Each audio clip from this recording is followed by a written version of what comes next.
Hello students, നമ്മളിന്ന് electronic measurements and ഇൻസ്ട്രുമെൻറ്റേഷൻ്റെ module 1 കുറച്ച് important ആയിട്ടുള്ള ഭാഗങ്ങൾ നോക്കാൻ പോവുകയാണ്.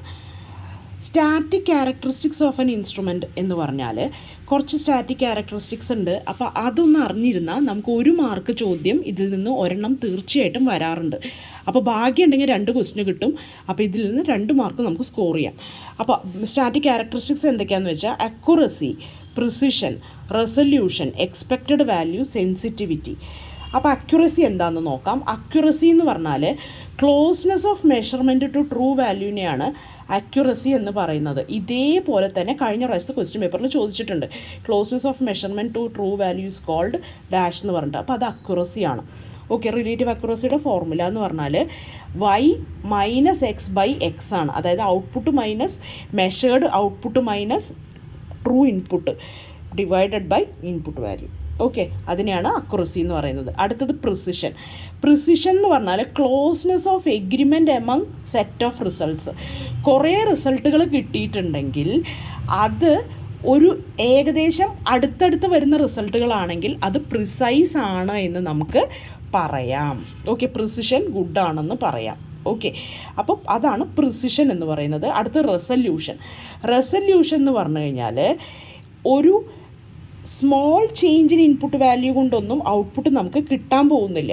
ഓക്കെ, പക്ഷേ കുറച്ച് നേരം കഴിയുമ്പോൾ ഒരു ഔട്ട്പുട്ട് വാല്യൂ ഒരു ത്രഷോൾഡ് വാല്യൂവിൻ്റെ മുകളിലേക്ക് എത്തുമ്പോൾ ആ ഇൻപുട്ട് ഔട്ട്പുട്ട് തന്നു തുടങ്ങും. ആ ഇൻക്രിമെൻറ്റിനെയാണ്, ആ മിനിമം എത്ര ഇൻപുട്ട് കൊടുത്താലാണ് ഔട്ട്പുട്ട് കാണിച്ചു തുടങ്ങുക എന്നുള്ളതിനെയാണ് റെസല്യൂഷൻ എന്ന് പറയുന്നത്. അടുത്തത് എക്സ്പെക്റ്റഡ് വാല്യൂ. എക്സ്പെക്റ്റഡ് വാല്യൂ എന്ന് പറഞ്ഞാൽ the most probable value. Okay, calculation indicate ചെയ്യുന്ന ഏറ്റവും പ്രോബബിൾ ആയിട്ടുള്ള വാല്യൂവിനെയാണ് നമ്മൾ എത്രയാണ് എക്സ്പെക്റ്റ് ചെയ്യുന്നത്, നമ്മൾ എത്രയാണ് മെഷർമെൻറ്റ് എക്സ്പെക്റ്റ് ചെയ്യുന്നത്, അതാണ് നമ്മൾ ഉദ്ദേശിക്കുന്നത്. ഇപ്പോൾ നമുക്കൊരു ഡയോഡ്, സെനർ ഡയോഡ് കണക്ട് ചെയ്തിട്ടുണ്ട്. നമ്മളതൊരു 5.6 സെനറാണ് ഉപയോഗിച്ചിട്ടുള്ളതെങ്കിൽ നമുക്കറിയാം 5.6 വോൾട്ടാണ് അവിടെ വരികയെന്ന്. ഏകദേശം 5.6 അടുത്തുള്ളൊരു വാല്യൂ നമ്മളവിടെ എക്സ്പെക്റ്റ് ചെയ്യുന്നുണ്ട് അല്ലേ. അപ്പോൾ എക്സ്പെക്റ്റഡ് വാല്യൂ അതാണ്. ഇനി അടുത്ത സെൻസിറ്റിവിറ്റി. സെൻസിറ്റിവിറ്റി എന്ന് പറഞ്ഞു കഴിഞ്ഞാൽ ഇൻപുട്ട് അനുസരിച്ച് എത്ര ഔട്ട്പുട്ട് മാറുന്നുണ്ടെന്ന്. അതായത് dy/dx ആണ് ഇൻക്രിമെൻറ്റിൻ്റെ output signal to increment in input measured signal. Okay, അതിനാണ് സെൻസിറ്റിവിറ്റി എന്ന് പറയുന്നത്. ഇനി അടുത്ത് നമുക്ക് പഠിക്കാനുള്ളത് എററുകൾ. എത്ര തരം എററുകൾ ഉണ്ടെന്നാണ്. 3 മെയിൻ ടൈപ്സ് ഓഫ് എറേഴ്സ് ഉണ്ട്. Gross error, systematic error, random error.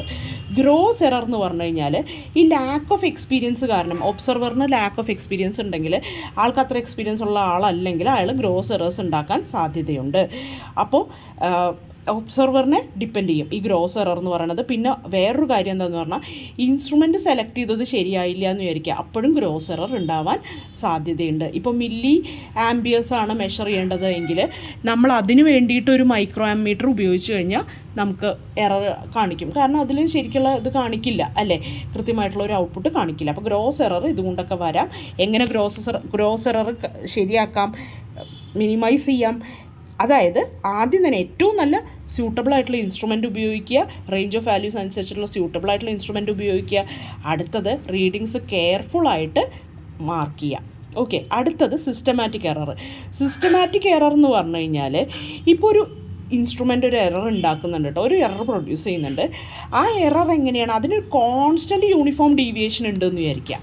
Okay, ഒരു എറർ ഉണ്ട്, പക്ഷെ എറർ ഇങ്ങനെ മാറിക്കൊണ്ടിരിക്കുന്നുണ്ട്, കോൺസ്റ്റൻ്റ് ആയിട്ട് യൂണിഫോം ആയിട്ട് മാറിക്കൊണ്ടിരിക്കുന്നുണ്ട് എങ്കിൽ അതിന് സിസ്റ്റമാറ്റിക് എറർ എന്ന് വിളിക്കാം. സിസ്റ്റമാറ്റിക് എറർ എന്തുകൊണ്ടാണ് വരുന്നതെന്ന് വെച്ച് കഴിഞ്ഞാൽ ഈ മെറ്റീരിയൽസ്, ഇൻസ്ട്രുമെൻറ്റിൻ്റെ ഉള്ളിലുള്ള മെറ്റീരിയൽസ് ഉണ്ടല്ലോ, അതിന് വരുന്ന ക്യാരക്ടറിസ്റ്റിക്സ് കാരണമാണ് സിസ്റ്റമാറ്റിക് എറർ വരുന്നത്.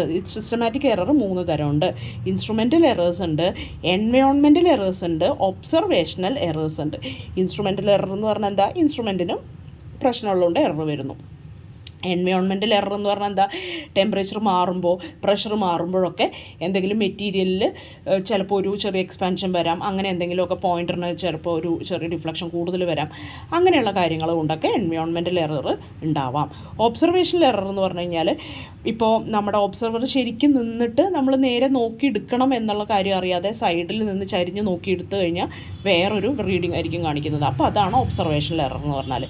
പാരലാക്സ് എറർ എന്നൊക്കെ പറഞ്ഞാൽ പാരലാക്സ് എററൊക്കെ ഒബ്സർവേഷണൽ എററാണ്. അടുത്തത് റാൻഡം എറേഴ്സ്. റാൻഡം എറർ എന്ന് പറഞ്ഞാൽ കുറേ അൺനോൺ സോഴ്സസ് കൊണ്ട് വേറെ പലതരം എററുകൾ ഉണ്ടാവാം, അതൊക്കെയാണ് റാൻഡം എററാണ്.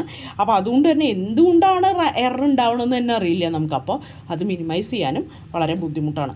അപ്പോൾ റാൻഡം എറർ കുറയ്ക്കാൻ എന്തൊക്കെ ചെയ്യാമെന്ന് വെച്ചാൽ കുറേ റീഡിങ്ങുകൾ എടുക്കുക. അപ്പോൾ കുറേ റീഡിങ്ങുകൾ എടുക്കുമ്പോൾ ഏകദേശം ഒരുമിച്ച് ഒരേപോലെ വരുന്ന റീഡിങ്സ് ആണെങ്കിൽ അത് കറക്റ്റായിരിക്കും എന്ന് നമുക്ക് വിചാരിക്കാം. പിന്നെ സ്റ്റാറ്റിസ്റ്റിക്കൽ അനാലിസിസ് ചെയ്യുക. ഒരു അനാലിസിസ് ചെയ്തിട്ട് ഈ റീഡിങ്സ് നമുക്ക് ഉപയോഗിക്കാൻ പറ്റുന്നതാണോ എന്ന് ആലോചിക്കാം. ഓക്കെ, അങ്ങനെയൊക്കെയാണ് റാൻഡം എറേഴ്സിൻ്റെ കാര്യങ്ങൾ. അടുത്തത് MC ഇൻസ്ട്രുമെൻസും MI ഇൻസ്ട്രുമെൻസും തമ്മിലുള്ള ഡിഫറൻസ് ആണ് പറയുന്നത്. അതായത്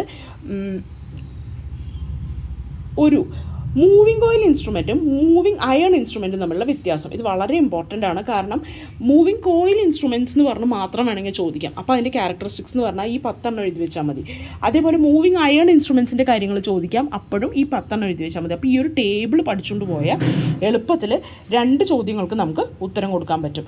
അപ്പോൾ ഈ മൂവിങ് കോയിൽ ഇൻസ്ട്രുമെൻസിൻ്റെ കാര്യം നോക്കൂ, അത് കൂടുതൽ അക്യുറേറ്റ് ആണ്, അതിൻ്റെ കോസ്റ്റും കൂടുതലാണ്. ആ 2 പോയിൻ്റ് ഒന്ന് ഒരുമിച്ച് ഓർത്ത് വയ്ക്കുക.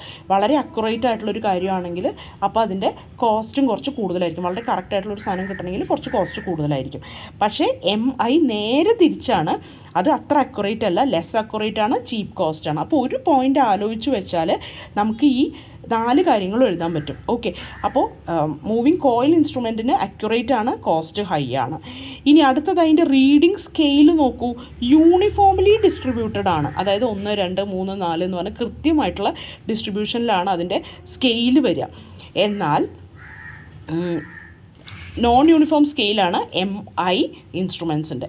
MI ഇൻസ്ട്രുമെൻസിൻ്റെ സ്കെയിൽ നോൺ യൂണിഫോം ആയിരിക്കും. കാരണം ചിലപ്പോൾ 0.1 0.01 അങ്ങനെ ഒരു 0, 0.1, 1, 10, 100. അപ്പോൾ 1-ൻ്റെയും 10-ൻ്റെയും ഇടയിൽ 9 വാല്യൂസാണ് വരുന്നതെങ്കിൽ 10-ൻ്റെയും 100-ൻ്റെ ഇടയിൽ എന്നാൽ 99 വാല്യൂസ് വരുന്നുണ്ട്, 90 വാല്യൂസ് വരുന്നുണ്ട് അല്ലേ. അപ്പോൾ അത് നോൺ യൂണിഫോം ആയിട്ടുള്ള ഡിസ്ട്രിബ്യൂഷനാണ് അതിൻ്റെ റീഡിംഗ് സ്കെയിലിൽ ഉണ്ടാവുക. അപ്പോൾ അത് ഒരു വ്യത്യാസമാണ് റീഡിംഗ് സ്കെയിൽ. പിന്നെ ഇത് വെരി സെൻസിറ്റീവ് ഇൻ കൺസ്ട്രക്ഷൻ ആണ്. ഇത് MC എന്ന് പറയുന്നത് കൺസ്ട്രക്ഷൻ വളരെ സെൻസിറ്റീവ് ആയിട്ടുള്ളൊരു പ്രോസസ്സാണ്. Low power കൺസംഷനാണ്.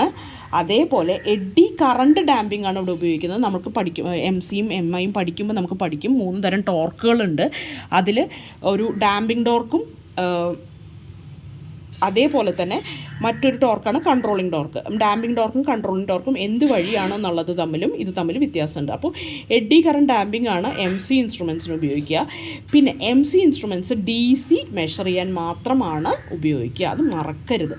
Permanent moving coil instruments, permanent magnet moving coil instruments എന്തിനാണ് ഉപയോഗിക്കുക? DC മാത്രമേ മെഷർ ചെയ്യാൻ ഉപയോഗിക്കുള്ളൂ. എന്നാൽ മൂവിങ് അയൺ ആണെങ്കിൽ AC-യും DC-യും നമുക്ക് മെഷർ ചെയ്യാൻ ഉപയോഗിക്കാം.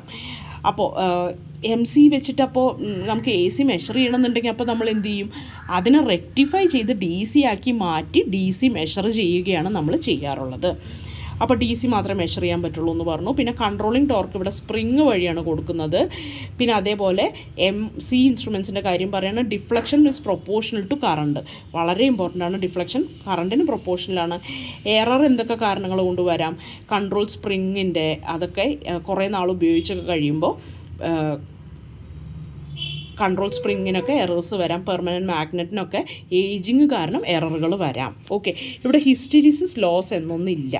ഓക്കെ, അപ്പോൾ ഇത്രയും കാര്യങ്ങളാണ് മൂവിങ് കോയിലിൻ്റെ. അപ്പോൾ മൂവിങ് അയണിൻ്റെ നോക്കുമ്പോൾ നമ്മൾ പറഞ്ഞതുപോലെ തന്നെ മൂവിങ് അയണിൽ MC-യെക്കാളും അക്യുറേസി കുറവാണ്, അതുകൊണ്ട് തന്നെ കോസ്റ്റ് കുറവാണ്, നോൺ യൂണിഫോം സ്കെയിലാണ്, പിന്നെ കൺസ്ട്രക്ട് ചെയ്യാനൊക്കെ എളുപ്പമാണ്, റോബസ്റ്റായിട്ട് കൺസ്ട്രക്ട് ചെയ്യാൻ പറ്റും. പിന്നെ അതായത് പെട്ടെന്ന് അത്ര സെൻസിറ്റീവ് ഒന്നുമല്ല, പെട്ടെന്നൊന്നും ടെമ്പറേച്ചർ കാരണം ഒന്നും മാറുമൊന്നുമില്ല, കുറച്ച് റോബസ്റ്റ്നെസ് ഉണ്ട് അതിന്. പിന്നെ ഹൈ പവർ കൺസംഷനാണ്. എയർ ഫ്രിക്ഷൻ ഡാമ്പിംഗ് ആണ് ഇവിടെ ഉപയോഗിക്കുന്നത്. മറ്റെവിടെ എഡി കറണ്ട് ഡാമ്പിംഗ് ആയിരുന്നു, ഇവിടെ എയർ ഫ്രിക്ഷൻ ഡാമ്പിംഗ് ആണ് ഉപയോഗിക്കുന്നത്. AC DC മെഷർ ചെയ്യാൻ ഉപയോഗിക്കാം. കൺട്രോളിംഗ് ടോർക്ക് ഗ്രാവിറ്റി കാരണമോ സ്പ്രിങ് കാരണമോ ആയിരിക്കാം. ഡിഫ്ലക്ഷൻ കഴിഞ്ഞ ഇത് പറഞ്ഞു നമ്മൾ MC ഇൻസ്ട്രുമെൻസിൽ പ്രൊപ്പോർഷണൽ ടു കറണ്ടാണ്, ഇവിടെ പ്രൊപ്പോർഷണൽ ടു കറണ്ട് സ്ക്വയറാണ് കേട്ടോ, മറക്കരുത്. ഡിഫ്ലക്ഷൻ ആംഗിൾ എന്ന് പറഞ്ഞാൽ പ്രൊപ്പോർഷണൽ ടു കറണ്ട് സ്ക്വയറാണ്. ഇനി എററുകൾ ഹിസ്റ്റെറിസിസ് കാരണമൊക്കെ വരാം. ഹിസ്റ്റെറിസിസ്, സ്ട്രേ ഫീൽഡുകൾ, ആവശ്യമില്ലാതെ കുറേ മാഗ്നറ്റിക് ഫീൽഡ് ഇലക്ട്രിക് ഫീൽഡ് അവിടെ ഇവിടെയൊക്കെ കിടന്ന് കളിക്കുന്നുണ്ടാവും, അതുകൊണ്ടൊക്കെ ഇതിൽ എററുകൾ വരാം. അടുത്തത് എങ്ങനെയാണ് ഒരു ഗാൽവനോമീറ്റർ വർക്ക് ചെയ്യുന്നത് നോക്കാം. ഒരു മൂവിങ് കോയിൽ ഗാൽവനോമീറ്റർ എന്ന് പറഞ്ഞു കഴിഞ്ഞാൽ ഇലക്ട്രിക് കറണ്ട് മെഷർ ചെയ്യാൻ നമ്മൾ ഉപയോഗിക്കുന്ന ഒരു സാധനമാണ്. അതൊരു ഇലക്ട്രോ മാഗ്നറ്റിക് ഡിവൈസാണ്, അതിന് ലോ കറണ്ടൊക്കെ മെഷർ ചെയ്യാൻ പറ്റും. ഓക്കെ, അതെങ്ങനെയാണ് മെഷർ ചെയ്യാമെന്ന് അറിയോ? പ്രിൻസിപ്പിൾ എന്താണെന്ന് വെച്ച് കഴിഞ്ഞാൽ അത് ഇലക്ട്രോ മാഗ്നറ്റിക് ഇൻഡക്ഷനാണ് അതിൻ്റെ പ്രിൻസിപ്പിൾ. അതായത് ഒരു കറണ്ട് ക്യാരിയിങ് കോയിൽ നമ്മളൊരു എക്സ്റ്റേണൽ മാഗ്നറ്റിക് ഫീൽഡ് ഉള്ള ഒരു സ്ഥലത്ത് കൊണ്ടുപോയി വെച്ചാൽ എന്ത് സംഭവിക്കുന്നു? കോയിൽ കറണ്ട് ഉണ്ട്, ഒരു കോയിലുണ്ട്, അതിലൂടെ കറണ്ട് പോകുന്നു, അതൊരു മാഗ്നറ്റിക് ഫീൽഡിൽ കൊണ്ടുപോയി വെച്ച് കഴിഞ്ഞാൽ അതിനൊരു ടോർക്ക് ഉണ്ടാവുന്നു, അല്ലേ?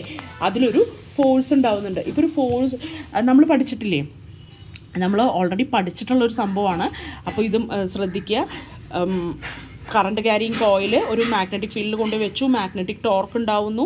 അപ്പോൾ ഫോഴ്സ് റൊട്ടേഷൻ മോഷനിലാവുമ്പോൾ അതിനെ ടോർക്ക് എന്ന് വിളിക്കുന്നു, മാഗ്നറ്റിക് ടോർക്ക് ഉണ്ടാവുന്നു.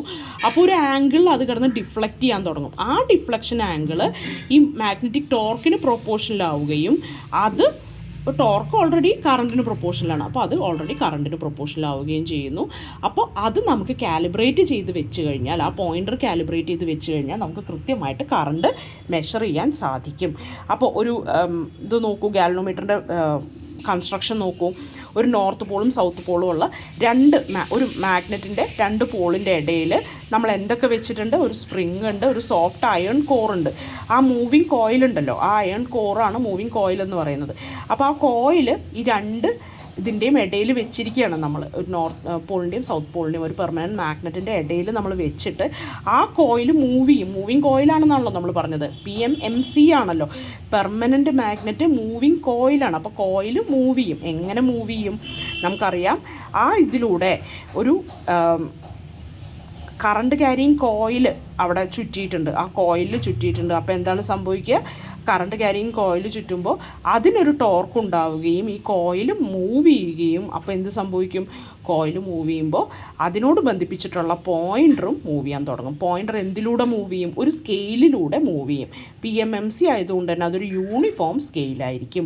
ഓക്കെ, 1 2 3 4 5 6 എന്ന് പറഞ്ഞിട്ടുള്ള കൃത്യമായിട്ടുള്ള ഡീവിയേഷനിലായിരിക്കും ആ സ്കെയിൽ ഇത് ചെയ്തിട്ടുണ്ടാവുക, കാലിബ്രേറ്റ് ചെയ്തിട്ടുണ്ടാവുക. അതുകൊണ്ട് തന്നെ ആ പോയിൻ്റർ അതിലൂടെ മൂവ് ചെയ്ത് തുടങ്ങും, നമുക്ക് മര്യാദയ്ക്ക് റീഡിങ് എടുക്കാൻ പറ്റും. ഇതാണ് PMMCയിൽ ഗാൽവനോമീറ്ററിൽ സംഭവിക്കുന്നത്. ഇനി ഗാൽവനോമീറ്റർ എങ്ങനെയാണ് ഒരു അമ്മീറ്റർ ആക്കാൻ പറ്റുക? ഗാൽവനോമീറ്റർ അമ്മീറ്റർ ആക്കാൻ എപ്പോഴും ആലോചിക്കുക, എന്ത് ചെയ്യണം? ഒരു ചെറിയ റെസിസ്റ്റൻസ് ഷണ്ട് ചെയ്ത് വെക്കുക, അതായത് പാരലാക്കി വെക്കുക. ഓക്കെ, അപ്പോൾ ഒരു ഷണ്ട് റെസിസ്റ്റൻസ്, ഒരു ലോ റെസിസ്റ്റൻസ് ഗാൽവനോമീറ്ററിന് പാരലായിട്ട് വെച്ച് കഴിഞ്ഞാൽ നമുക്ക് എന്താക്കി മാറ്റാം? ഇതിനെ അമ്മീറ്ററാക്കി മാറ്റാം. അപ്പോൾ ടോട്ടൽ കറണ്ട് I വന്നു, അത് IG-യും IS-ഉമായിട്ട് പോയിട്ടോ. IG എന്ന് പറയുന്നത് ഗാൽവനോമീറ്ററിൽ കൂടെ പോകുന്ന കറണ്ട്, IS എന്ന് പറയുന്നത് ഷണ്ട് റെസിസ്റ്റൻസിലൂടെ പോകുന്ന കറണ്ട്.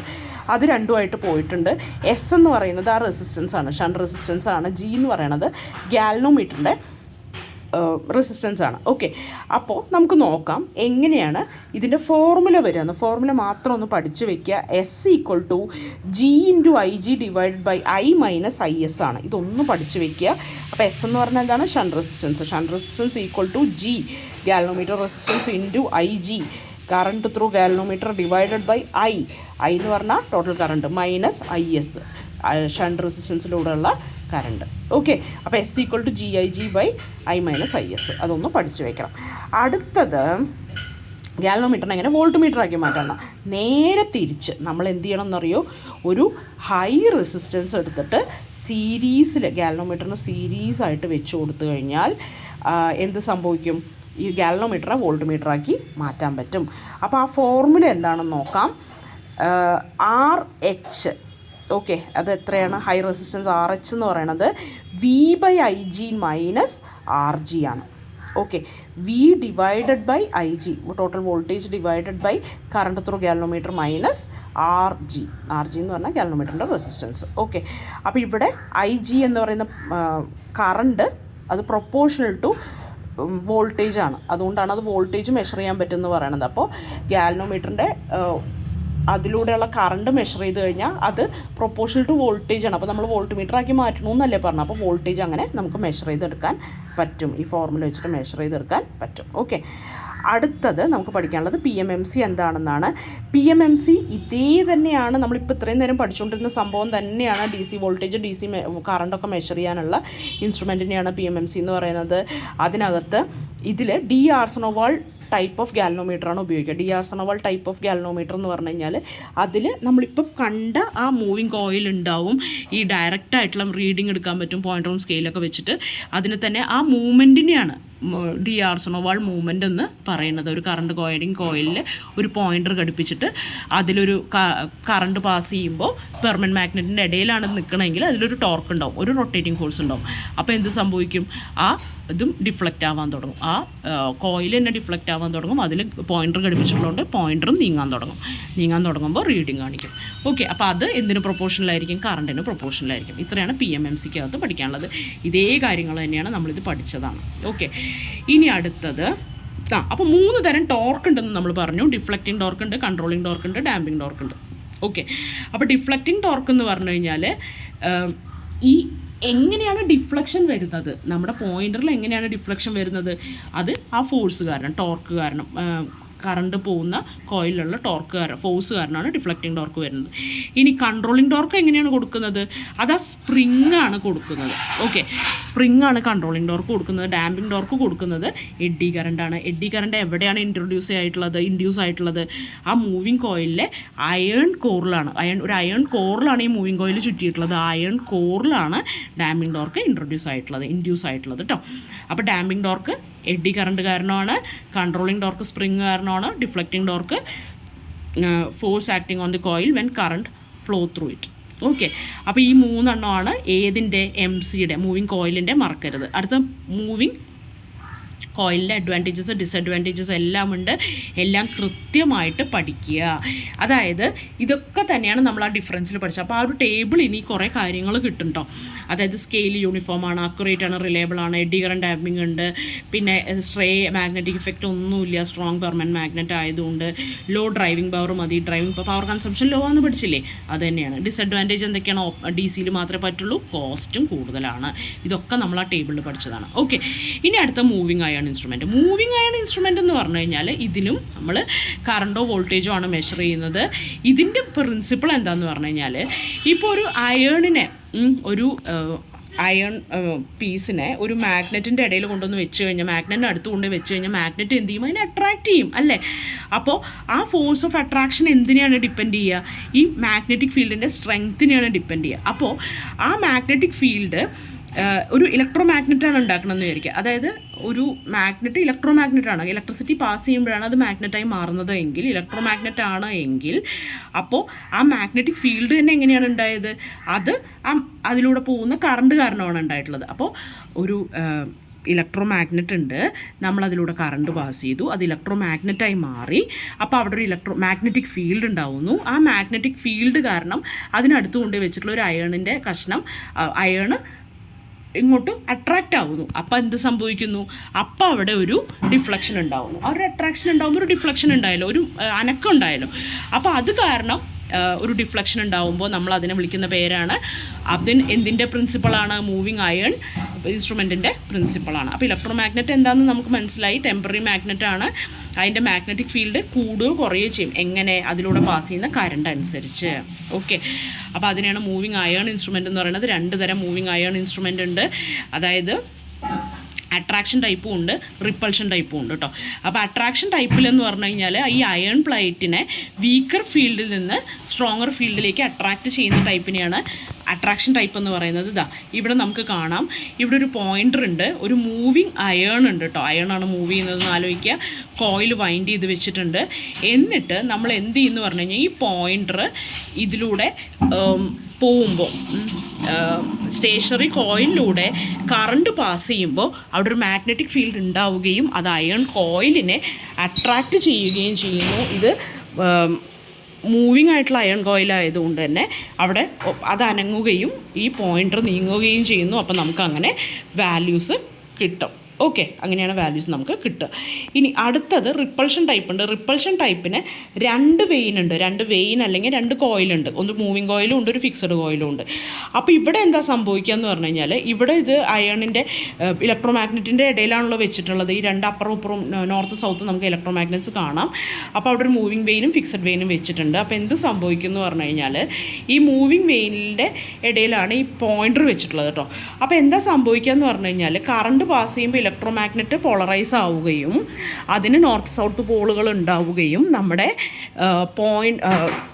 മൂവിങ് കോയിലും മൂവിങ് വെയിനും ഫിക്സഡ് വെയിനും തമ്മിൽ റിപ്പൾഷൻ ഉണ്ടാവുകയും ചെയ്യുന്നു അല്ലേ. ഒരേപോലെയുള്ള ഇത് തമ്മിൽ like Paul's attract, unlike Paul's like Paul's ripple and unlike Paul's attract അല്ലേ. അപ്പോൾ ലൈക്ക് പോൾസ് ആകുമ്പോൾ അവർ റിപ്പല് ചെയ്യുകയും മൂവിങ് കോയിൽ റിപ്പല് ചെയ്യുകയും ചെയ്യുന്നു. മൂവിങ് അയൺ ആണ് കേട്ടോ. മൂവിങ് അയൺ റിപ്പൽ ചെയ്യും. ഓക്കെ, മൂവിങ് ആയിട്ടുള്ള ആ വെയിന് റിപ്പൽ ചെയ്യുകയും അപ്പോൾ അത് കാരണം പോയിൻ്റർ മൂവ് ചെയ്യുകയും ചെയ്യുന്നു. അപ്പോൾ നമുക്ക് ഇവിടെ ഒരു റീഡിങ് എടുക്കാൻ പറ്റും. ഓക്കെ, അപ്പോൾ അങ്ങനെയാണ് ഇതിൻ്റെ വർക്ക് ചെയ്യുന്നത്. ഇതൊരു radial vane type MI instrument ആണ് കേട്ടോ. അപ്പോൾ ഇത്രയും കാര്യങ്ങളൊക്കെയാണ് നമുക്ക് ഇതിൽ പഠിക്കാനുള്ളത്. ഇനി ഇതിൽ തന്നെ ഇതിൻ്റെ ഡയറക്ഷൻ ഒരു പ്രശ്നമല്ല. കറണ്ടിൻ്റെ ഡയറക്ഷൻ അങ്ങോട്ടും ഇങ്ങോട്ടും പോകാവുന്നത് കൊണ്ട് തന്നെ AC-യും DC-യും ഒക്കെ ഇതിൽ മെഷർ ചെയ്യാൻ പറ്റും. ഇതാണ് നമുക്ക് ഇതിൽ പഠിക്കാനുള്ളത്. അപ്പോൾ ഇത്രയും കാര്യങ്ങളെങ്കിലും പഠിച്ചുകൊണ്ട് പോവുക. പിന്നെ എല്ലാ ടോർക്കുകളും എങ്ങനെയാണെന്ന് നമുക്ക് നോക്കാം. സ്പ്രിങ് ആണ് കൺട്രോളിങ് ടോർക്ക് കൊടുക്കുന്നത്. സ്പ്രിങ്ങും ഗ്രാവിറ്റി കാരണവും കൺട്രോളിങ് ടോർക്ക് ഉണ്ടാവുന്നു നമ്മൾ പഠിച്ചിട്ടുണ്ട് ഇതിൽ. പിന്നെ അതേപോലെ ഡാമ്പിംഗ് ടോർക്ക് കൊടുക്കുന്നത് എയർ ഫ്രിക്ഷനാണ്. ഓക്കെ, പിന്നെ റിപ്പൾഷൻ ടൈപ്പ് ഇൻസ്ട്രുമെൻ്റ് എന്ന് പറഞ്ഞാൽ അതൊരു നോൺ പോളറൈസ്ഡ് ഇൻസ്ട്രുമെൻ്റ് ആണ്. നോൺ പോളറൈസ്ഡ് എന്ന് പറഞ്ഞാൽ എന്താ, അത് ഡയറക്ഷൻ ഓഫ് കറണ്ടിനെ ഡിപ്പെൻഡ് ചെയ്യില്ല. അതുകൊണ്ട് തന്നെ അത് AC-യും DC-യും ഒക്കെ മെഷർ ചെയ്യാൻ നമുക്ക് ഉപയോഗിക്കാം. അപ്പോൾ മൂവിങ് അയൺ ടൈപ്പൊക്കെ AC-യും DC-യും ഒക്കെ മെഷർ ചെയ്യാൻ ഉപയോഗിക്കാം. അപ്പോൾ ഇത്രയും കാര്യങ്ങളാണ് മൊഡ്യൂൾ 1 വളരെ വൃത്തിയായിട്ട് നോക്കി പോകേണ്ട കാര്യങ്ങൾ. ഈ പറഞ്ഞ കാര്യങ്ങളൊക്കെ തന്നെ ഒന്ന് പോസ് ചെയ്ത് കേൾക്കുക, ഡയഗ്രാം ഒക്കെ ഒന്ന് വരച്ച് പഠിക്കുക. അപ്പോൾ തന്നെ ഫസ്റ്റ് മൊഡ്യൂൾ ഓൾമോസ്റ്റ് ആയി. ഓക്കെ, എന്തായാലും ഇത്രയും കാര്യങ്ങൾ നോക്കിക്കഴിഞ്ഞാൽ നിങ്ങൾക്ക് 7 മാർക്സിൻ്റെ ക്വസ്റ്റ്യൻസ് എന്തായാലും എഴുതാൻ കിട്ടും. ഓക്കെ, അതെന്തായാലും നോക്കിക്കൊണ്ട് പോവാം.